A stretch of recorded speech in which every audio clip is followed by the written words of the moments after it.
Amigas, amigos, muchísimas gracias por estar con nosotros. ¿Cómo les va? Aquí estamos en esta segunda semana de agosto del año 2020.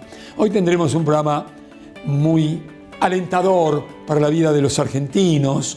Dos empresarios que son modelos por seguir. Germán Di Vela, un hombre de avanzada en cuanto al etanol, al crecimiento, a la investigación, a la generación importante de recursos para el país. Gabriel Bravo, un proveedor de él, diríamos un socio, también Gabriel, con prestigio internacional por su empresa. Eso dentro de unos instantes que entiendo y ustedes lo van a compartir siempre, las buenas noticias, especialmente en estos momentos para los argentinos, son bienvenidas, ¿no les parece? ¿Y por qué digo esto? Ustedes ya estarán hartos en relación a la información cotidiana, a esa explosión diaria del coronavirus, de los muertos, de los infectados, de los que están en terapias intensivas, de cosas que a veces no se ajustan a la realidad. Entonces, para ello, me voy a permitir recomendarles dos artículos del diario La Nación del viernes pasado. Uno es del New York Times, que me parece importante. Se pregunta el New York Times, ¿qué pasó? ¿Y qué pasó en dónde? Las fallas, leo, que llevaron a Estados Unidos a fracasar en la lucha contra el coronavirus. Y qué importante es leer este artículo del New York Times, porque nos estamos refiriendo al primero o el segundo país, potencia económica del mundo. ¿Y cómo le fue tan mal con esto?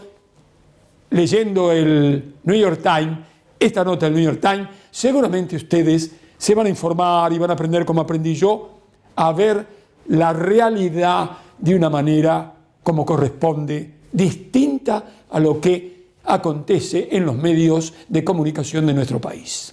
Pero además también en el diario La Nación del día viernes hay otro artículo que también tengo el placer de recomendar. Yo que leo todos los diarios y que leo un librito por semana y no sé nada de nada, este artículo firmado por un físico notable de prestigio internacional, un reportaje que hay que leer todos los argentinos. Recomendadas están estas lecturas que abrirán la cabeza de cada uno de ustedes y les dará tranquilidad y certeza para emitir una opinión sobre el coronavirus. Permítaseme decir también con mucha esperanza, alegría, la constitución hace no más de 15 o 20 días del Consejo Agroindustrial Argentino. Como dijo Jorge, Consejo Agroindustrial Argentino. 40 empresas se unieron y llevaron a las autoridades de gobierno sus propuestas. ¿En qué consisten las mismas? Bueno, llevar de 65.000 millones de dólares las exportaciones a 100.000 millones de dólares. ¿Para qué? Para generar 700.000 puestos de trabajo, para generar las divisas que Argentina necesita y que nos permita definitivamente apuntalar la educación, la seguridad, la justicia y fundamentalmente la salud para todos. ¿No les parece? ¿Y qué pasó? Este Consejo Agroindustrial Argentino fue recibido en primer término por la vicepresidenta de la República, la doctora Cristina Kirchner, y también posteriormente fueron recibidos por el profesor Alberto Fernández, doctor en Derecho, presidente de todos los argentinos.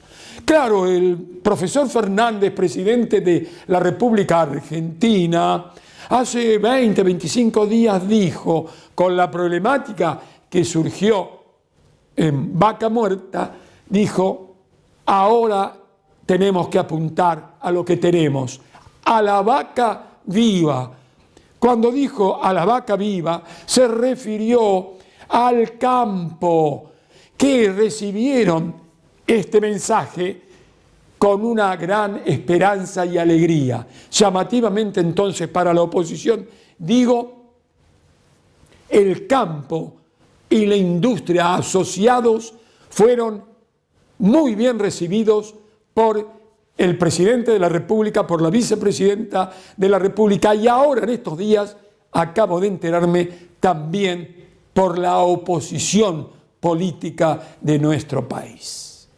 Porque se hablaba hasta hace poquito y se sigue hablando desde el lado de la oposición política, bueno, que el gobierno se había enamorado de la cuarentena y que no tenía plan económico. Evidentemente, alentar las exportaciones de lo agropecuario y de lo industrial, vaya si no es un plan económico. La creación, además, volver al plan Procrear. Ya se anotaron 50.000 personas para lograr esos préstamos que les permitirán, con muy bajo interés y a largo plazo, refaccionar una casa, hacer un baño nuevo, una pieza, algo, o construir en un terrenito nuevo. Pero además de esta buena noticia, también es muy importante el anuncio de una inversión de aquí, segunda semana de agosto a fin de año, de 455.000 millones de pesos para apuntalar la obra pública.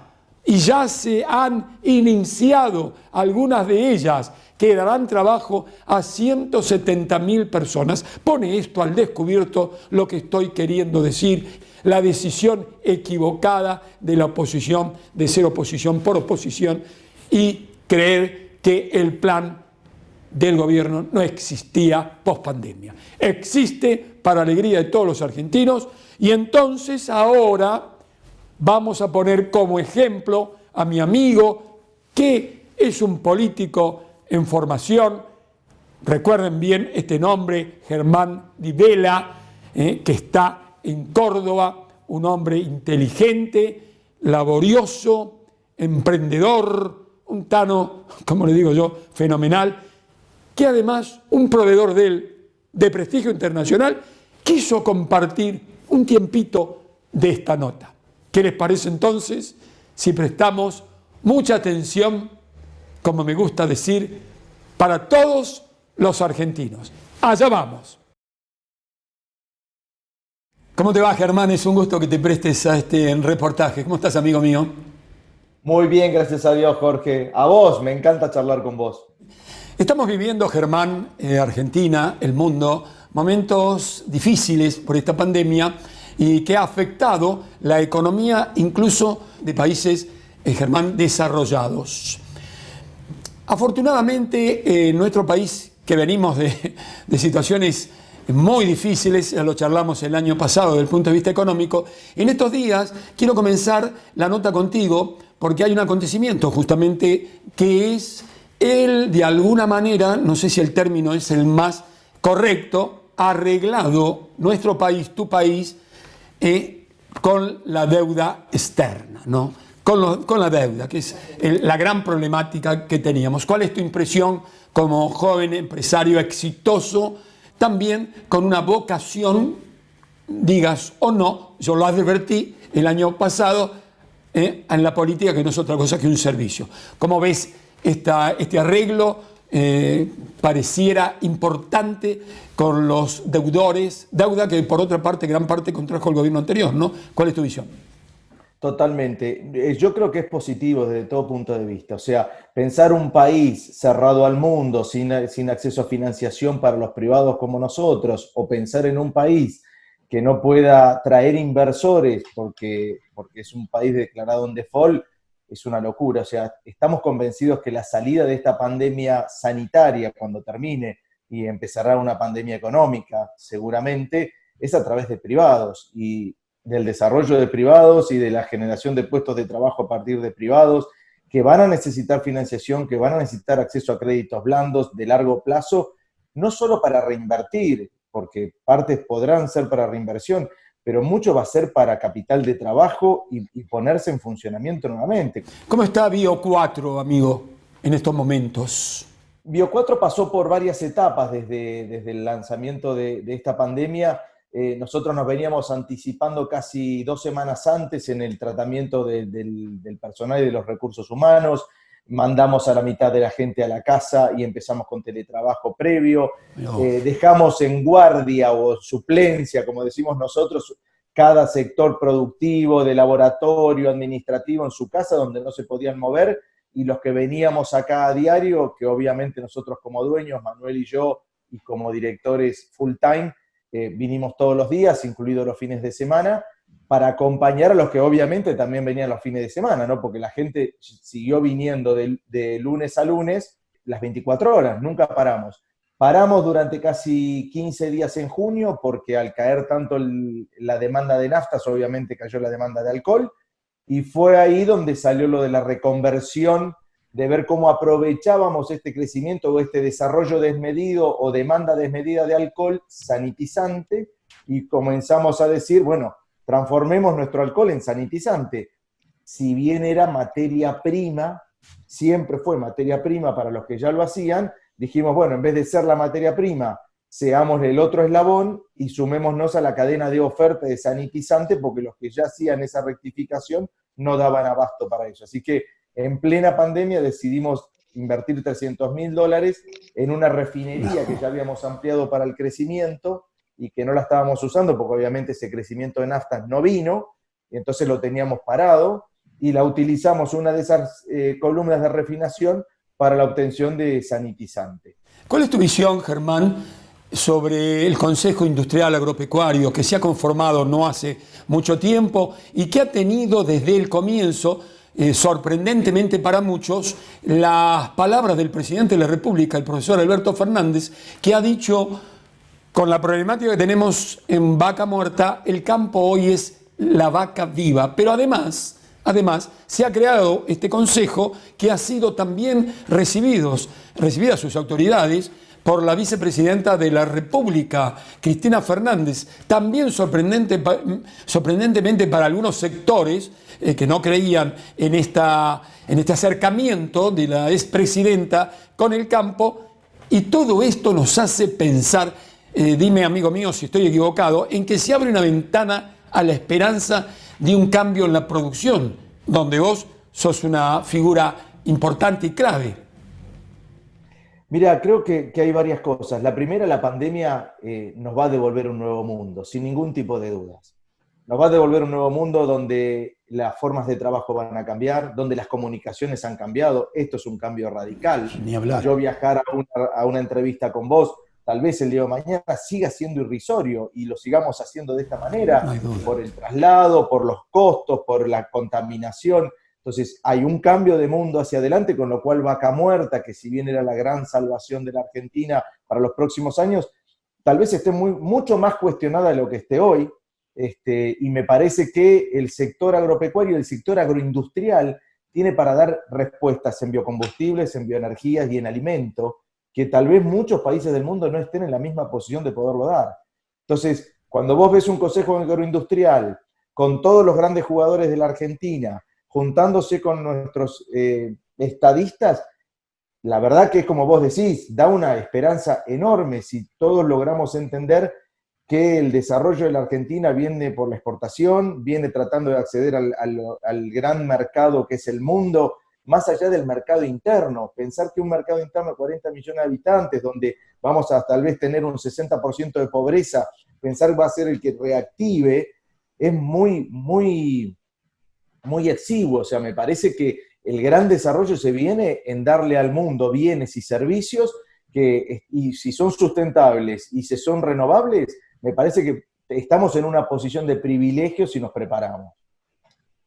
Vos sos, de alguna manera, yo te diría, Tano querido, no sé si decirte Tano gallego, sos de Bella, bien Tano, pero amaste a tus abuelos paternos y también amaste muchísimo a tus abuelos maternos, españoles, ellos queridos, tanos y gallegos, como le decimos cariñosamente a los españoles. Si le decís gallego a un catalán se puede enojar mucho, pero bueno, como decimos los argentinos cariñosamente, nos han dado ejemplo de laboriosidad, y vos sos un laburante fenomenal, sos un creador en lo tuyo. Mira, hace 30 años yo le había leído un libro, La Revolución de la Inteligencia, donde se hablaba de la importancia de la creatividad, de la agudización del ingenio y fundamentalmente del conocimiento. En lo tuyo, ¿cómo ves para venderle al mundo? ¿Cómo ves la situación? Lo veo auspicioso, y lo veo auspicioso desde el punto de vista de nosotros logramos ya una exportación de alcohol a Europa, porque la planta tiene un valor de huella de carbono accesible a Europa, que es mucho más exigente que la Argentina, y estamos en vías de transformarnos también en bajar el ISC, que es la forma en que se mide el dióxido de carbono, la emisión de dióxido de carbono de las plantas, con una integración con nuestros propios socios.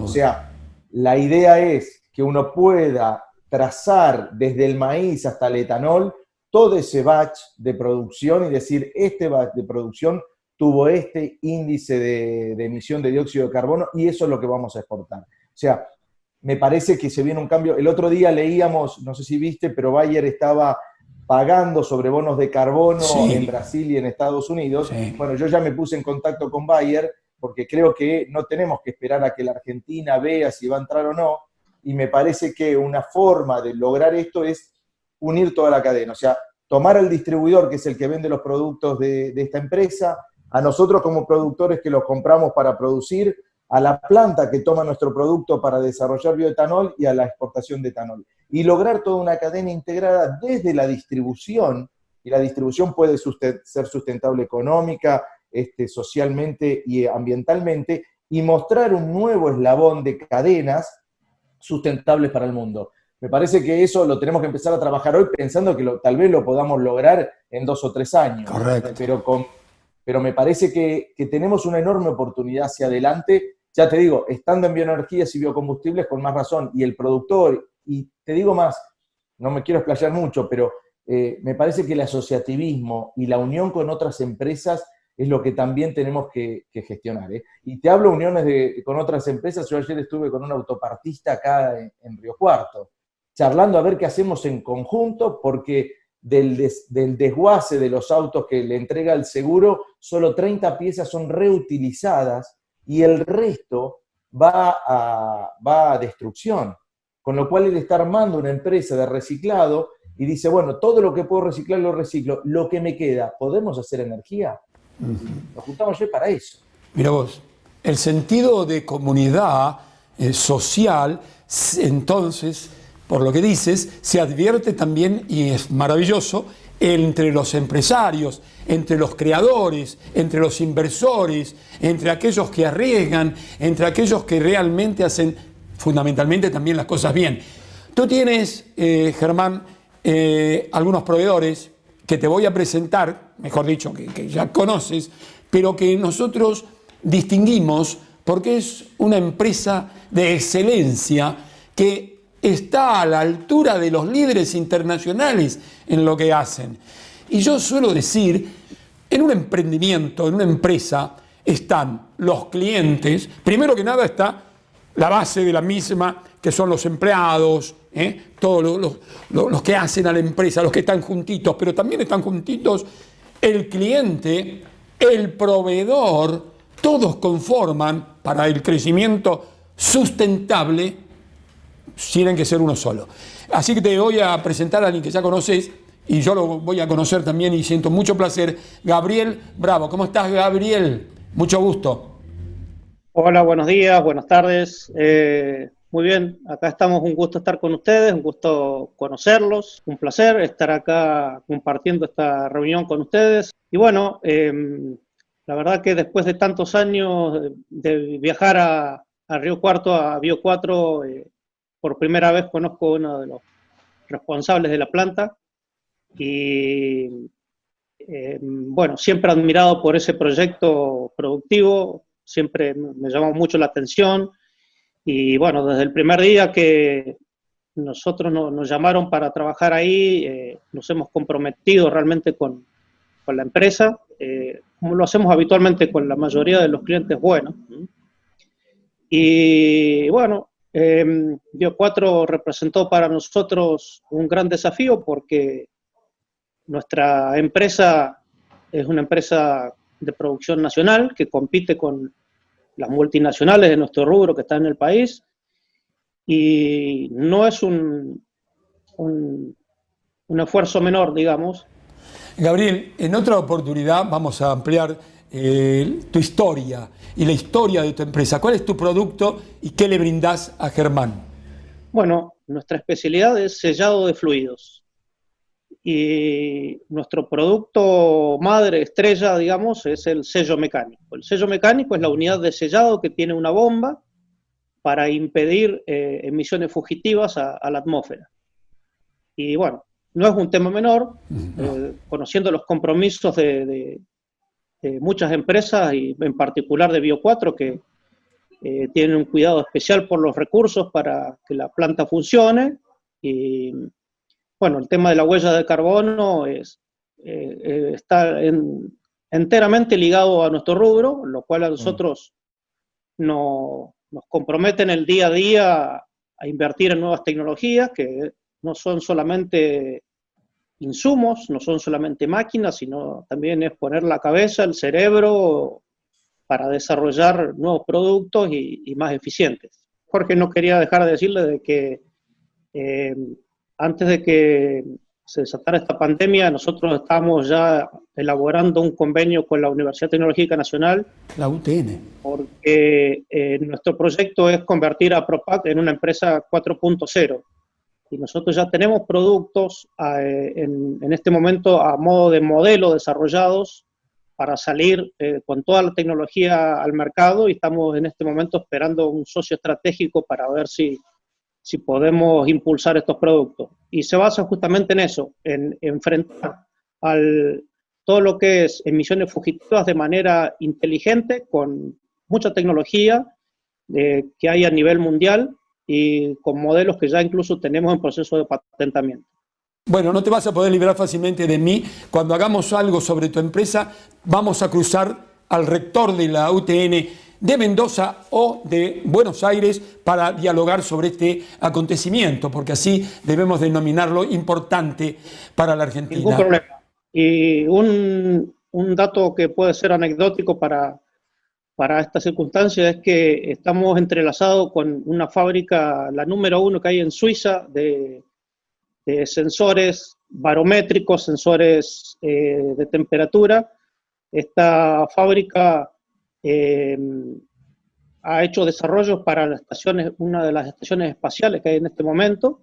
Bueno, hemos conseguido ese contacto y, aunque parezca muy extraño, nos han vendido a nosotros en forma personal y nos han facilitado hasta muestras sin cargo porque les ha interesado justamente el proyecto que les acabo de mencionar. El conocimiento es lo que te está reclamando en materia de ambiente el mundo, Gabriel. Está bien. Germán, ¿qué es un proveedor? ¿Cómo lo eliges? ¿Cuál es tu visión? ¿Y qué representa este proveedor, este socio, como me gusta decir tuyo, Gabriel? Mirá, nosotros en general, hoy vos estabas nombrando al inicio, decías todos los que interactúan en el funcionamiento de cualquier empresa, como Gabriel tiene además sus proveedores. Nosotros los denominamos públicos de interés. O sea, el público de intereses nuestros son nuestros proveedores, nuestros clientes a quienes van el producto, nuestros empleados y nuestros socios. O sea, dentro de ese abanico, vos tenés hasta lo institucional y político, es parte de tu relación con las empresas. Para nosotros los proveedores son clave fundamental, pero porque explican el desarrollo en sí. ¿Y por qué explican el desarrollo en sí?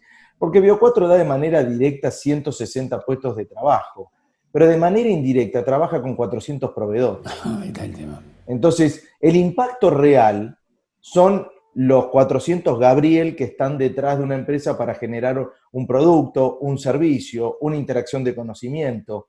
Yo creo que en la medida en la que esto avance la sustentabilidad y avance este requerimiento de la gente para que cada vez seamos de menor impacto, los proveedores pasan a ser jugadores claves en el desarrollo. O sea, de nada nos sirve a nosotros si Gabriel no acompaña el desarrollo con nosotros y si él mismo no se va actualizando y preparando para lo que nosotros le vamos contando que queremos hacer.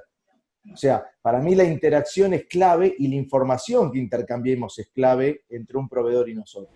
Germán, y a esos 400 proveedores a los que has hecho referencia, tenés que sumarle toda la gente que tienen esos 400 proveedores, de manera que se produce una cadena de eslabones de producción, de creación, de riesgo económico, de búsqueda de la excelencia, en definitiva, de todo aquello, querido Germán, que sabes, necesita una comunidad para crecer, para darle trabajo a la gente, para definitivamente justificar nuestra existencia, ¿no te parece? Sí, que el futuro inmediato, si bien tenemos una pospandemia que seguramente sea compleja de salir, me parece que si los estados nacionales y provinciales y municipales se alinean a trabajar con los privados, no en una manera de competencia, sino en una manera de coordinar esfuerzos, de coordinar desarrollo, de que sea el privado el que más eficientemente tome mano de obra y provoque riqueza en los lugares, pensando también en un desarrollo federal de la Argentina, que es lo que le queda enormemente un camino por recorrer. Me parece que es la salida por la que podemos ir. Nosotros, obviamente, pensando en ampliación de cupo, pensando en que por cada punto que aumenta el corte en las naftas hay un Bio4 que se puede desarrollar en otra parte, o de Córdoba, o de La Pampa, o de lejos de los puertos, o San Luis. Me parece que si logramos, hablo de Bio4, pues lo que me toca decir, pero creo que cualquier industria desarrollada piensa en eso. Y te saco algo que dijo Gabriel que me pareció interesantísimo. A ver. Esto de sentirse parte, de la huella de carbono de Bio4, es sentirse parte de una cadena. O sea, es decir, yo soy el que está sumando a esa huella de carbono que Bio4 quiere exportar y sentirse parte de la exportación del etanol. Obviamente que la riqueza tiene que ser derrame, no se siente parte y él no progresa con su empresa. Me parece que si cada uno de nosotros logramos pensar que lo que hacemos en el lugar que nos toca hacer le está favoreciendo a otro y que lo favorece a él también, me parece que es el gran desarrollo y el gran desafío que tenemos como sociedad, ¿no? En realidad, todo es política, en este caso empresarial, de vida. En tu caso, Germán, con la decisión de hace tiempo, lo advertí yo hace un año, de transitar el camino de la política y del servicio, no tengo dudas que Córdoba te va a ver en un comienzo ocupando cargos de enorme responsabilidad en la política y, ¿por qué no? Estudiantes, científicos, educadores necesitan ejemplos por seguir para alentar la vida de cada uno de nosotros que vivimos en esta tierra. Ahora te voy a mandar un abrazo con el corazón y la mente, espero dártelo personalmente. Y para Gabriel, ya nos vamos a encontrar, querido Gabriel, en otra oportunidad para mostrar tu empresa, para meterme un poquito en tu vida y también algo, Gabriel, que Germán sabe, mostrarle a la sociedad, aunque no les guste lo que les digo, lo que les voy a decir y parezca exagerado, ejemplos por seguir. Un gran abrazo, amigo, y Dios quiera podamos vernos pronto. Dios quiera que podamos dar un abrazo. Hasta siempre. Igualmente a los dos. Saludos al equipo. Muchas gracias. Muchas gracias. Hasta pronto. Bueno, a los dos muchísimas gracias.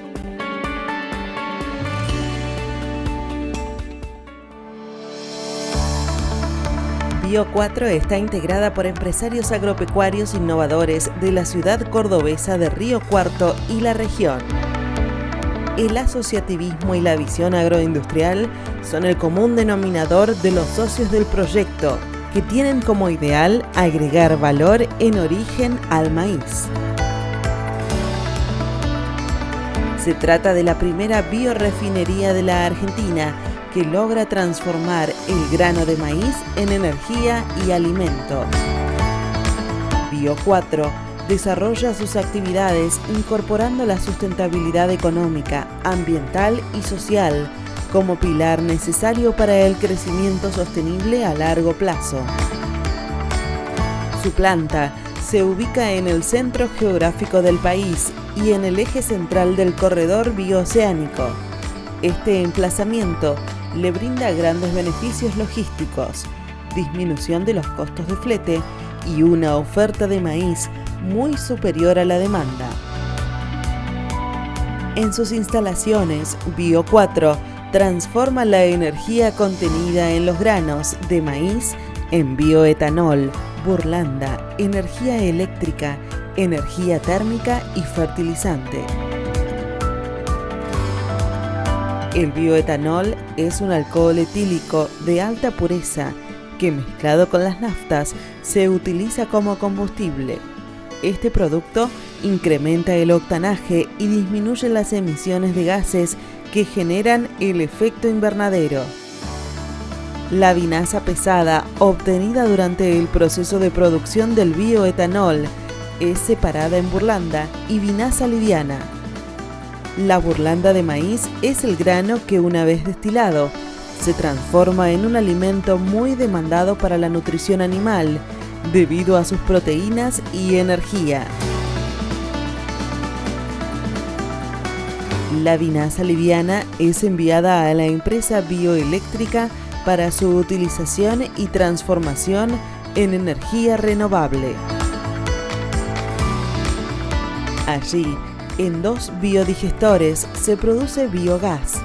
Este biogás es usado en un motor que genera electricidad y calor. La electricidad es enviada a la red interconectada y el calor es utilizado en el sistema de digestión anaeróbica y transformado en agua que se envía a la planta de Bio4 para su reutilización. Este proceso permitió la disminución de la emisión de gases de efecto invernadero en un 67%, posicionando a Bio4 en condiciones de exportar bioetanol a la Unión Europea. Por su lado, los sólidos y residuos líquidos obtenidos en la extracción del biogás se mezclan para producir biofertilizantes orgánicos para el campo. Y junto a todo ello, gracias a una importante inversión realizada durante el periodo de aislamiento obligatorio, desde el pasado 15 de mayo, la empresa produce alcohol etílico farmacológico. Eso fue posible mediante la transformación de una de sus columnas de refinación. La integración lograda por la firma provoca un ahorro energético y beneficios ambientales, cimientos de una economía circular. Bio4 genera más de 150 puestos de trabajo directos a los que se suman los empleos indirectos. Además, mantiene un fuerte compromiso con la sociedad mediante programas de responsabilidad social empresaria que construyen capital social y participación activa. Bio4 es una empresa que trabaja todos los días agregando valor a la materia prima en origen, sembrando alimento y energía mediante un crecimiento sostenible. Es una firma que promueve la efectividad, la innovación y el trabajo en equipo. Bio4, sembrando alimento y energía.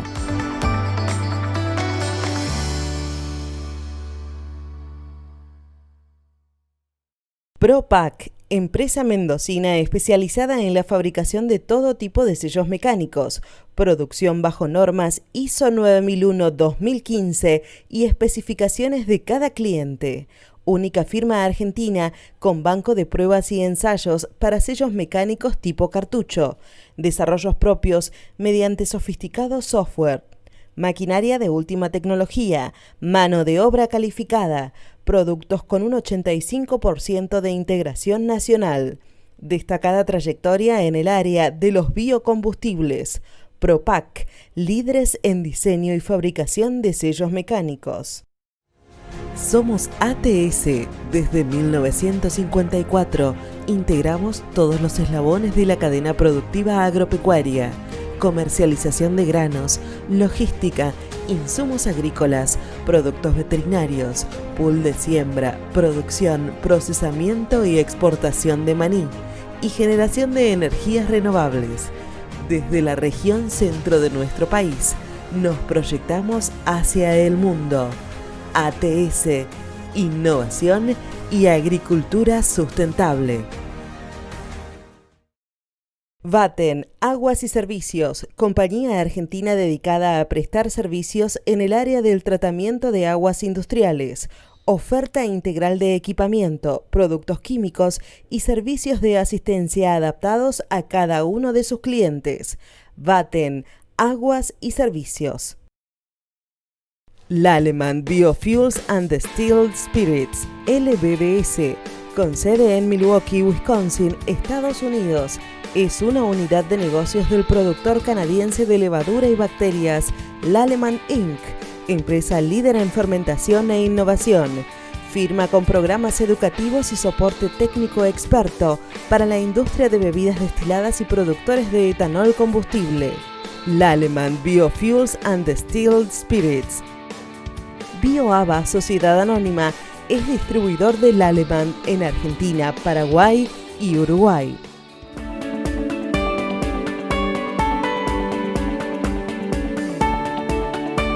Muchísimas gracias por estar con nosotros.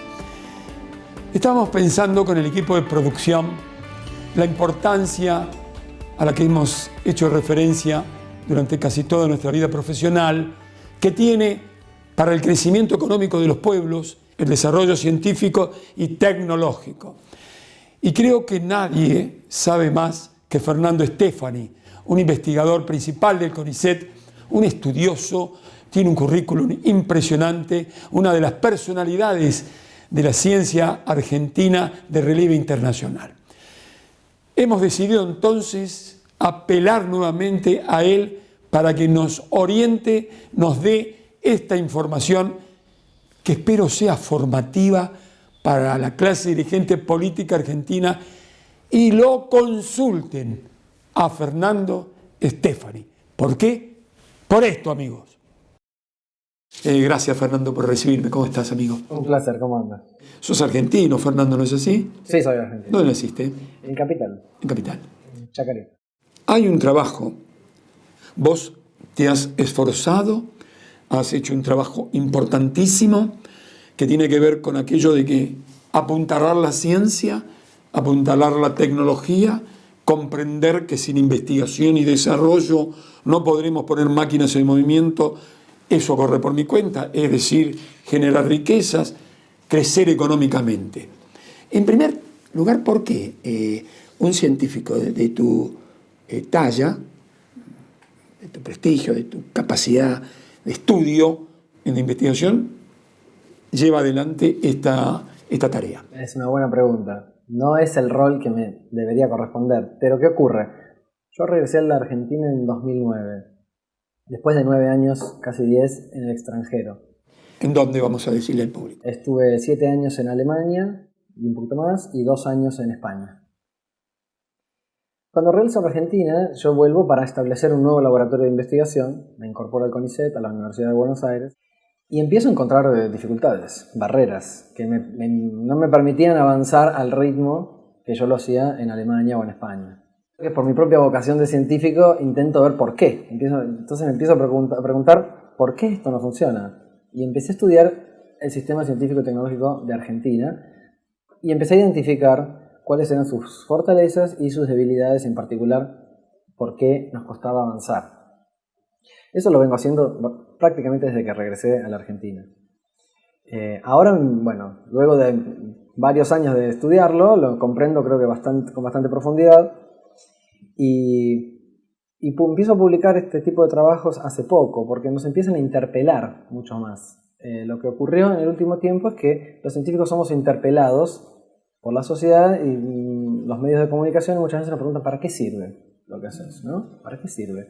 Y si uno no contesta que va a curar el cáncer la semana que viene, parece que es absolutamente inútil la investigación. Entonces, en ese contexto, decidí escribir este documento al que haces referencia para explicar cuál es el rol de la ciencia, de la innovación industrial en el crecimiento económico de un país.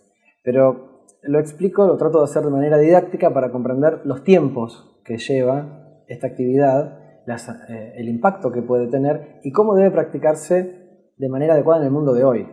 El ciclo de innovación industrial funciona de la siguiente manera. Hay un proyecto de innovación desde que uno comienza, o sea, un ciclo de innovación ¿en qué consiste? En trasladar un hallazgo científico en un éxito económico. O sea, un descubrimiento científico en una nueva tecnología o un nuevo producto puesto en el mercado. Eso puede llevar 10, 20 o 30 años. Eso es lo que lleva en un país desarrollado, sin ningún inconveniente. Acá nos llevaría mucho más. Bien. Cuando uno analiza cómo ocurre eso en los países desarrollados, se da cuenta que los países desarrollados tienen políticas activas para acelerar estos tiempos. En el pasado esto ocurría un poquito de manera accidental. Los países desarrollados invertían en ciencia básica y si algún descubrimiento tenía potencial tecnológico, se iba desarrollando de manera tranquila, despacito y eventualmente surgía una nueva tecnología. Después de la Segunda Guerra Mundial, esto se empieza a acelerar muchísimo. A partir de ese momento empieza toda una carrera tecnológica. Hoy en día continúa. Hoy en día los países desarrollados están en una carrera competitiva por conseguir esta traslación de hallazgos científicos en éxitos económicos. Parece mentira, pero todavía acá en Argentina hay gente que se cree que los países desarrollados invierten en investigaciones científicas y desarrollos tecnológicos porque les sobra dinero. Existe todavía en alguna parte de nuestra sociedad esa convicción que es totalmente falsa. Los países desarrollados invierten cada año más en investigaciones científicas y desarrollos tecnológicos para jugar esta carrera global. De hecho, sus estrategias de crecimiento económico sustentable están basadas en esto. Es el corazón del crecimiento económico sustentable. Nuestro país es un país rezagado. ¿Qué es un país rezagado? Es un país que no desarrolla sus propias tecnologías, entonces está siempre, cada tanto, manoteando las tecnologías que existen, incorporándolas, siempre con cierto retraso. Pero eso lo tiene que hacer todo el mundo porque si no, te morís de hambre. Nosotros no podríamos estar teniendo esta entrevista sin una cámara con una tecnología más o menos actualizada, porque si no, no la puedes proyectar en tu canal, etc. Nosotros usamos tecnología, claro que la usamos, siempre de manera trazada. ¿No es cierto? Nosotros no generamos nuevas tecnologías, pero sí las tenemos que usar, si no, no podríamos subsistir. Ese es el esquema de un país rezagado. Los países desarrollados, ¿qué hacen? Están todo el tiempo, como ya dominan la tecnología, están todo el tiempo viendo cómo generar nuevas, mejores tecnologías. Cuanto mejor hagan ese trabajo, cuanto mayor sea lo que se llama la brecha tecnológica con el resto, más ventaja van a tener. Por un cierto periodo de tiempo, esos países, esas empresas, van a tener una ventaja tecnológica que se traduce en una ventaja comercial. Van a poder vender un producto de manera exclusiva en mercados de alto valor agregado. Hay ciencia aplicada sin ciencias básicas. Bueno, para eso quiero mostrarte un gráfico para explicar cómo ocurre la innovación industrial y el impacto en la economía. Porque eso es lo que hay que comprender. Un ciclo de innovación es un proceso que lleva muchos años. Yo pongo acá entre 2 y 30 años. Los países desarrollados están tratando de acelerar esto lo más posible. ¿Por qué es tan largo? Porque bueno, uno tiene que pasar una serie de hitos, una progresión lógica de hitos para traducir algo que uno observa en el laboratorio a un sistema real. Y estos son procesos largos, costosos y altamente competitivos. Pero ¿qué pasa? Los beneficios económicos son enormes cuando ocurren. Cuando surge de verdad una nueva tecnología, se abre un mercado económico nuevo, muy grande. ¿Tenés ejemplos? Por ejemplo, porque yo pienso en los anticuerpos monoclonales. Claro, por ejemplo, ese es uno. Yo te puedo mencionar otro ejemplo que es más de mi ámbito, por ejemplo, el del láser. El láser, los fundamentos teóricos los escribe en papel Albert Einstein en 1916. Ahí Albert Einstein escribe un fenómeno que se llama emisión estimulada, en 1916. En esa época, ni Einstein ni ningún otro cerebro de la humanidad era capaz de visualizar el láser y mucho menos sus aplicaciones. Pasaron 50 años hasta que se construyó el primer láser en un laboratorio de una empresa aeronáutica de Estados Unidos. Estas revoluciones tecnológicas se dan no solo por un hallazgo científico, sino por una retroalimentación positiva con el avance tecnológico. En 1960 se construye el primer láser en una empresa aeronáutica de Estados Unidos. Poquito. Pero en esa época se lo llamó en inglés a solution looking for a problem. O sea, una solución buscando su problema. Nadie sabía para qué servía. Nadie se podía imaginar siquiera. Esto surgió por tecnología que sobró de radares de la Segunda Guerra, por la curiosidad científica por estudiar cómo interaccionan las moléculas con la luz y por un impulso financiero de la Armada de Estados Unidos que quería haces de radiación para destruir cosas. Y hoy en día, ¿qué pasa con el láser? Después de 40 años más, recién en los años 80 empezaron las aplicaciones tecnológicas y hoy se usa en todo. Se usa en mecánica fina, en soldadura, en telecomunicaciones, todo en internet, en medicina, como mencionaste vos, en cada cajero del supermercado en el láser. En cada cajero, claro. Hasta para inspirar películas como yo. Los láser, los sables de la Guerra de las Galaxias no se hubiesen imaginado ni siquiera sin el láser. Entonces, tiene consecuencias económicas enormes cuando ocurre una revolución tecnológica. Y hay muchos ejemplos. Por ejemplo, las tecnologías de la información. Internet, todo el mercado de las tecnologías de la información son 2 billones en castellano de dólares por año. Ahora, ¿qué ocurre? Uno se puede preguntar ahora, ¿Argentina participa de alguno de estos mercados? No, la respuesta es no participa significativamente de ninguno.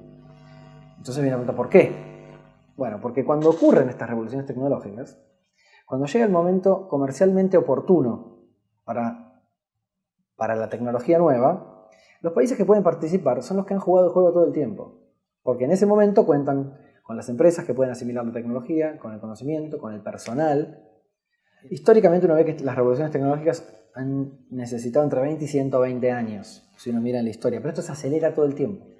Si uno mira, por ejemplo, desde el proyecto Genoma Humano hasta hoy, pasaron unas pocas décadas y ya es un mercado global de 6.000 millones de dólares y se piensa que a 2024 va a ser un mercado de 24.000 millones de dólares. Bueno, con esto quiero decir, quiero mostrar cuáles son los estadios del avance tecnológico y económico, y su impacto económico, y los tiempos que requieren. Entonces, ¿cómo se hace? ¿Cómo se planifica? ¿Cómo son las políticas activas de innovación industrial en los países desarrollados? Uno tiene que, como te decía, es un proceso largo. Entonces uno tiene que ir monitoreando los avances tecnológicos. Pero hay que monitorear también no solo si la tecnología es útil, sino si se la puede fabricar. Entonces la industria, cuando adopta esta metodología, introduce nuevos índices. Uno se llama el de madurez de manufactura. O sea, serían las posibilidades de fabricación. Y va evaluando, ok, esta tecnología es útil, ¿la puedo fabricar? ¿Cuánto cuesta fabricarla? ¿La puede fabricar una persona que no tenga un doctorado, un operario en una fábrica, en un entorno de producción? ¿La puede fabricar? Etcétera, etcétera. ¿Tengo los materiales, los componentes para hacerlo? ¿Cuánto cuestan? Entonces, cuando uno evalúa concretamente las posibilidades de fabricación y comercialización, uno puede hacer un estudio de mercado. Entonces, a esta tecnología, ¿qué mercado tiene? Y puede tratar de predecir. Y todo esto lleva mucho tiempo. Entonces, ¿qué pasa? Acá en este grafiquito yo muestro cómo ocurre este proceso. A la izquierda estamos en el laboratorio científico. Se descubre algo que puede servir para un producto. Y al final está el producto verdaderamente realizado. Obviamente las empresas invierten cuando la tecnología ya es madura, cuando saben que la pueden fabricar y cuando saben que tienen una oportunidad comercial. Ahí invierten las industrias, al final de este proceso. ¿Dónde invierten generalmente los estados? En la universidad pública, en los institutos de investigación, a la izquierda de este gráfico, generando conocimiento básico. Entonces se genera esta brecha, la famosa brecha, que se habla muchas veces, y acá también se dice que la investigación básica está desacoplada de la innovación industrial, ¿no? Y se arman estas falsas dicotomías entre ciencia aplicada, ciencia básica, que no tienen hoy en día ningún sentido. Lo que sí existe es esta brecha. Y esta brecha está dada por el rol de cada actor en este proceso. El científico está para generar conocimiento básico, la industria está para asimilar tecnología. Y la brecha está en todo el mundo. ¿Pero qué pasa? Antes existían grandes empresas que cerraban esta brecha. Hoy en día, como te comentaba, los países que quieren ir más rápido han generado infraestructura específica ad hoc para cerrar la brecha. Son instituciones que funcionan de una manera muy particular y se ubican en el medio de este espectro.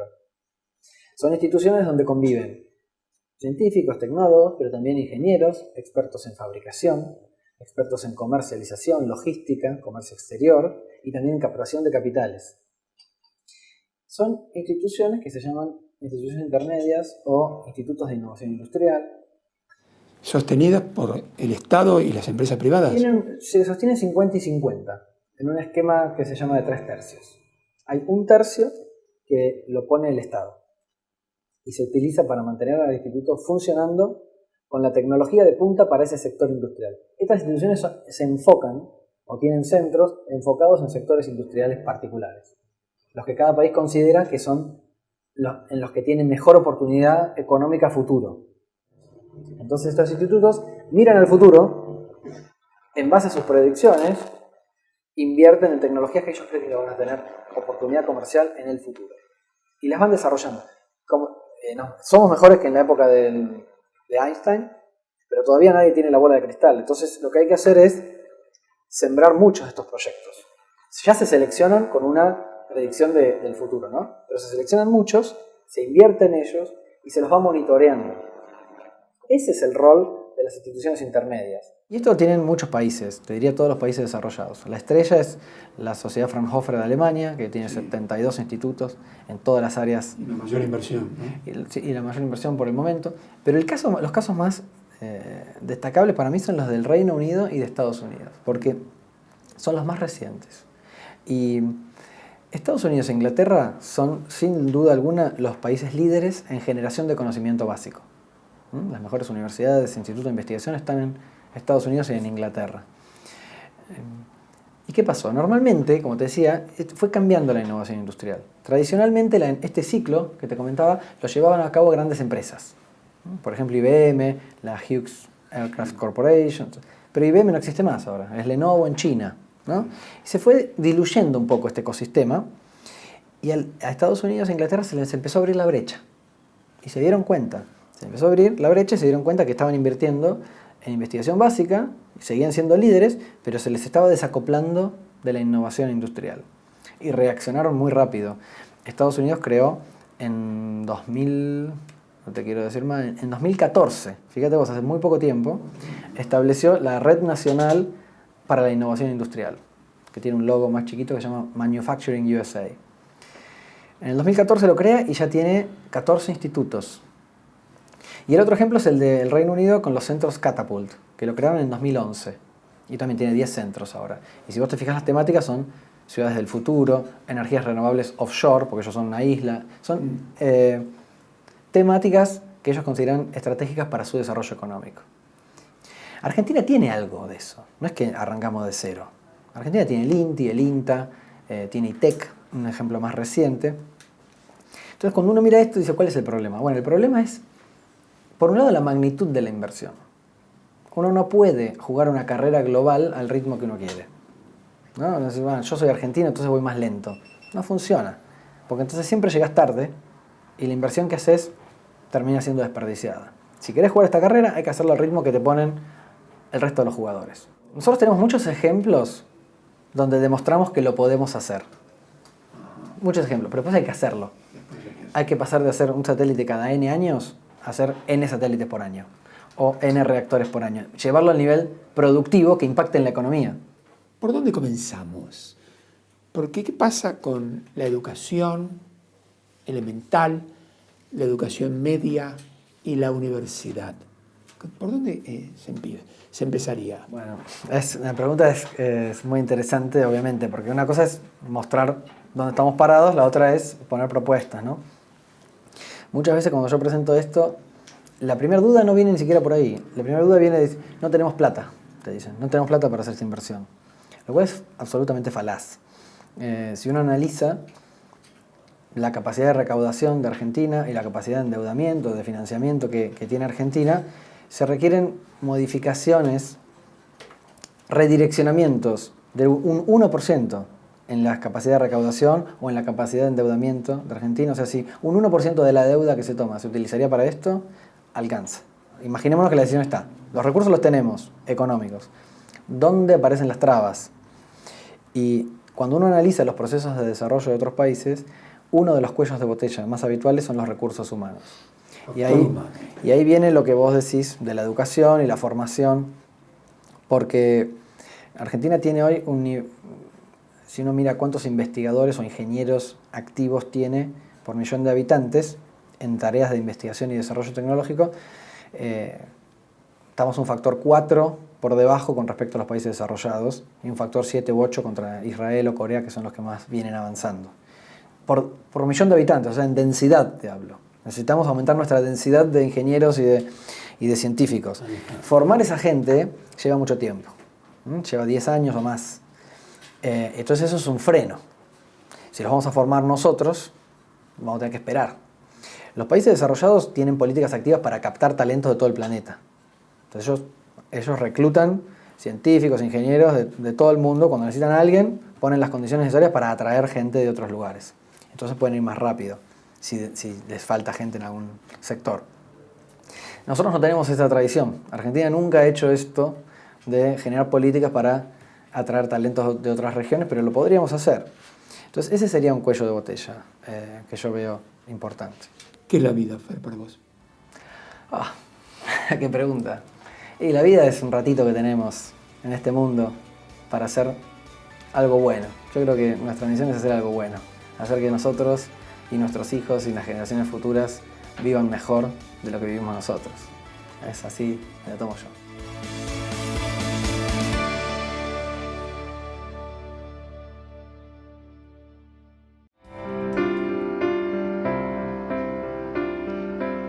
Lo mejor de estar en tu casa es sentirnos parte de tu familia.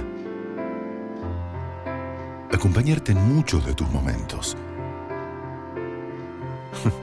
En la cocina, conquistando nuevos horizontes.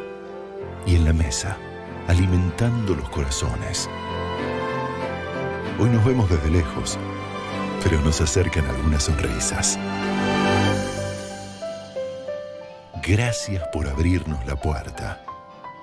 Vos y nosotros sabemos que vamos a seguir juntos, porque entre todos, todo es posible. Coto, yo te conozco. Taller Garay, servicios de mecánica, electricidad, inyección, escaneo, lustrado, chapa y pintura con maquinarias de alta tecnología, personal calificado y permanentemente capacitado. Te esperamos en Avenida Garay, 4344, Ciudad de Buenos Aires. Cuidar el agua nos asegura el futuro. Es un mensaje de la Federación Nacional de Trabajadores de Obras Sanitarias, FENTOS.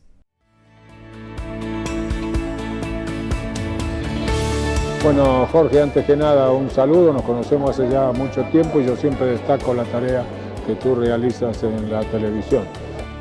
Muchísimas gracias, René. Muchísimas gracias. ¿Qué importancia tiene?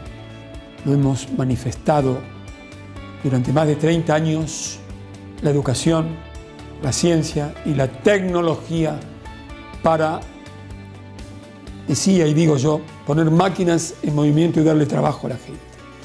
Y nos ha explicado bastante bien, por supuesto, un genio para mí de la ciencia argentina como es Stephanie, para el desarrollo económico de un país. Amigos, esto ha sido todo por hoy. Será hasta la semana que viene, si Dios así lo permite. Chao.